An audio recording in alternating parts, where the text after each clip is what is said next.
So we are in the middle of a war in this country. It is not a war between black and white, as the media would have you believe. It's not even a war between Democrat and Republican, not really.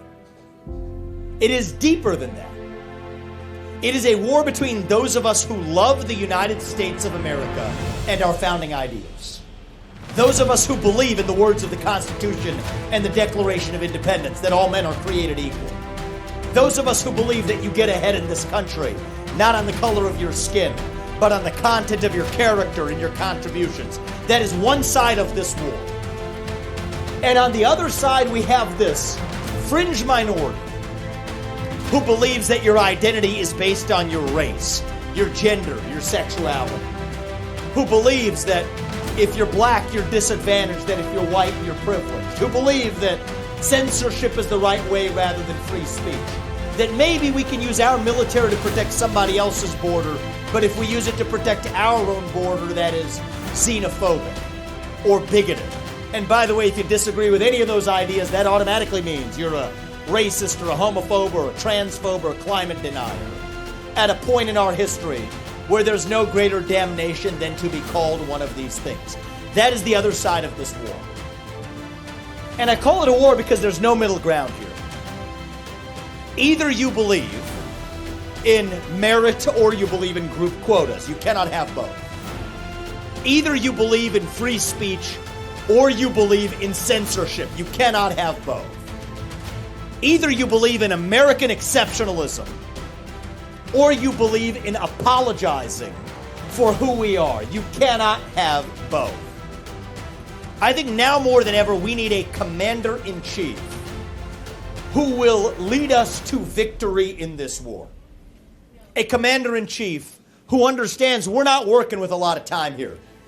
If my son Karthik, who's here, if he is in high school before we get this right, I don't think we have a country left. I think we need to understand that urgency. I think we need a commander-in-chief who can't be captured.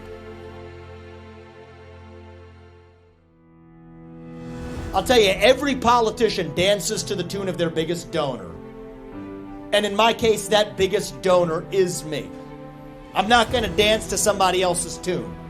I'm not going to be a circus monkey in this game. But now more than ever, I think we require a commander-in-chief from the next generation. Somebody with fresh legs to lead this country to victory in that war. I'll tell you what's going on with my generation right now. We are lost. We are starved for purpose and meaning. We are hungry for identity at a time in our history when faith, patriotism, hard work, family, these things have disappeared.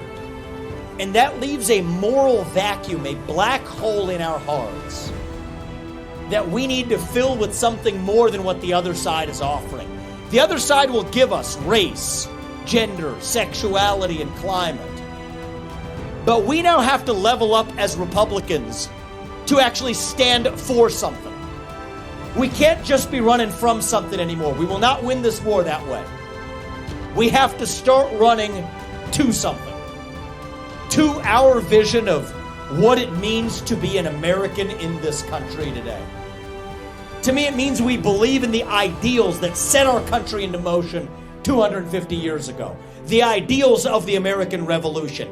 Ideals like meritocracy and the pursuit of excellence, that you get ahead in this country, not on the color of your skin, but on the content of your character and your contributions.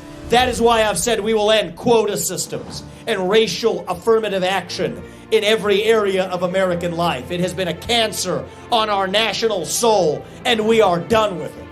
It means we believe in the rule of law. And I say this as the kid of legal immigrants to this country.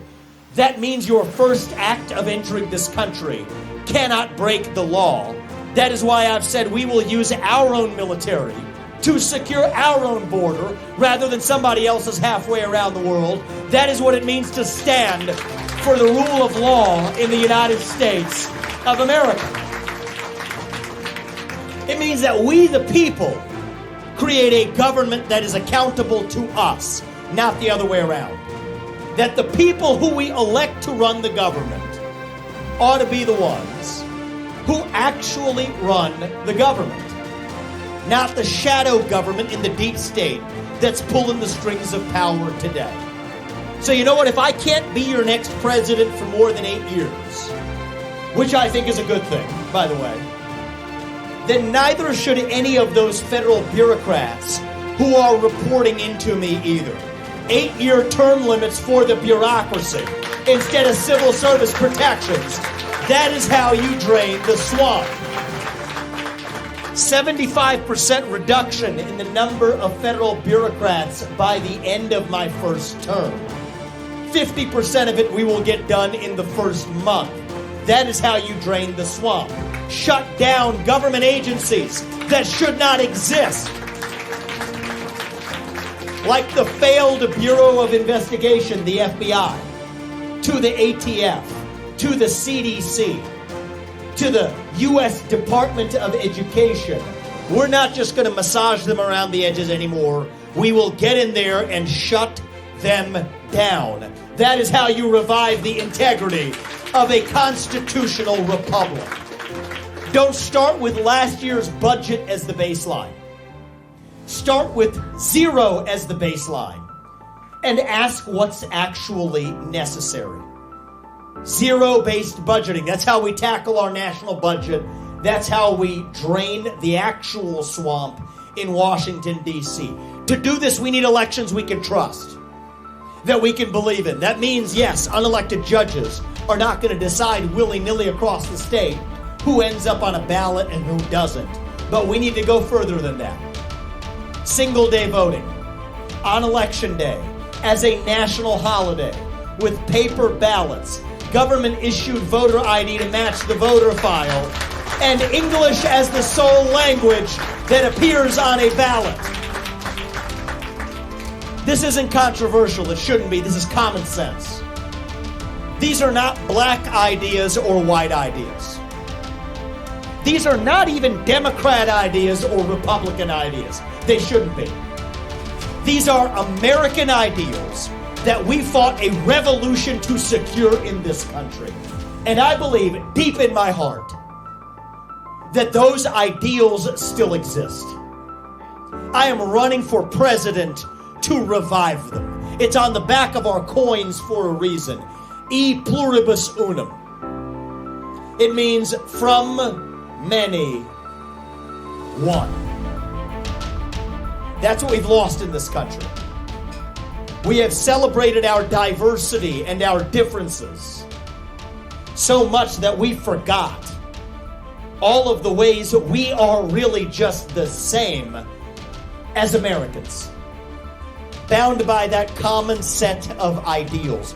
We're doing it for this next generation. And here's how we're going to get it back. It's going to be by all of us, not just me. All of us, every last one of us, starting to speak the truth in the open again. Say in public what we will say in private at the dinner table. Say it with a spine. Say it with conviction. Say it with respect. But part of respect is that you respect your neighbor enough to tell him what you actually think. That's what we're doing in this campaign every day, speaking the truth, not just when it's easy, but when it's hard. Speaking the truth, not just to the Democrats on the other side, but to our own side, the Republican Party, right here at home. There's a reason why I'm the only candidate in this race who can even touch certain topics. That carbon capture pipeline that is working its way across half this state using eminent domain, that is wrong. That should not exist. It should not be violating our private property rights today. That January 6th peaceful protesters deserve a pardon on day one in office. That's the right thing to do. To stand for one standard of the rule of law in this country. To actually stand for accountability in our own party, that Ronna McDaniel, the failed chairwoman of the RNC, should resign after 5 failed years of leadership. That the climate change agenda is a hoax because it has nothing to do with the climate. I'm the only candidate who's able to speak these hard truths. Ask yourself why. I don't report to the establishment of either party. I report to you, the people of this country. And if you want somebody who's going to speak truth to power, then vote for somebody who's going to speak the truth to you. That is what we're doing every day in this campaign, speaking that truth. The things that 10 years ago, you would have shooed me out of here 10 years ago for saying the things I'm saying because they're so obvious. Today they're trying to shoo me out because they're too controversial. To say that God is real. To say that there are two genders. Never thought I'd have to say that one out loud. To say that fossil fuels are a requirement for human prosperity. That reverse racism is racism. That an open border is not a border. That parents determine the education of their children. That the nuclear family is still the greatest form of governance known to mankind. That capitalism lifts us up from poverty. That there are 3 branches of government in the United States, not 4. And that the U.S. Constitution is the strongest and greatest guarantor of freedom in human history. That is the truth. We fight for the truth. We stand up for the truth. That is what won us the American Revolution. That is what reunited us after the Civil War. That is what won us 2 world wars and the Cold War. That is what still gives hope to the free world.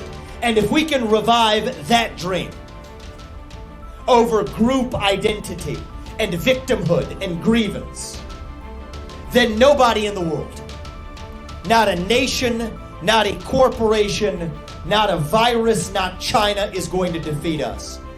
That is what American exceptionalism is all about. And with your help, that is what we are going to revive to save this great nation. Thank you all for coming out tonight, guys. God bless you.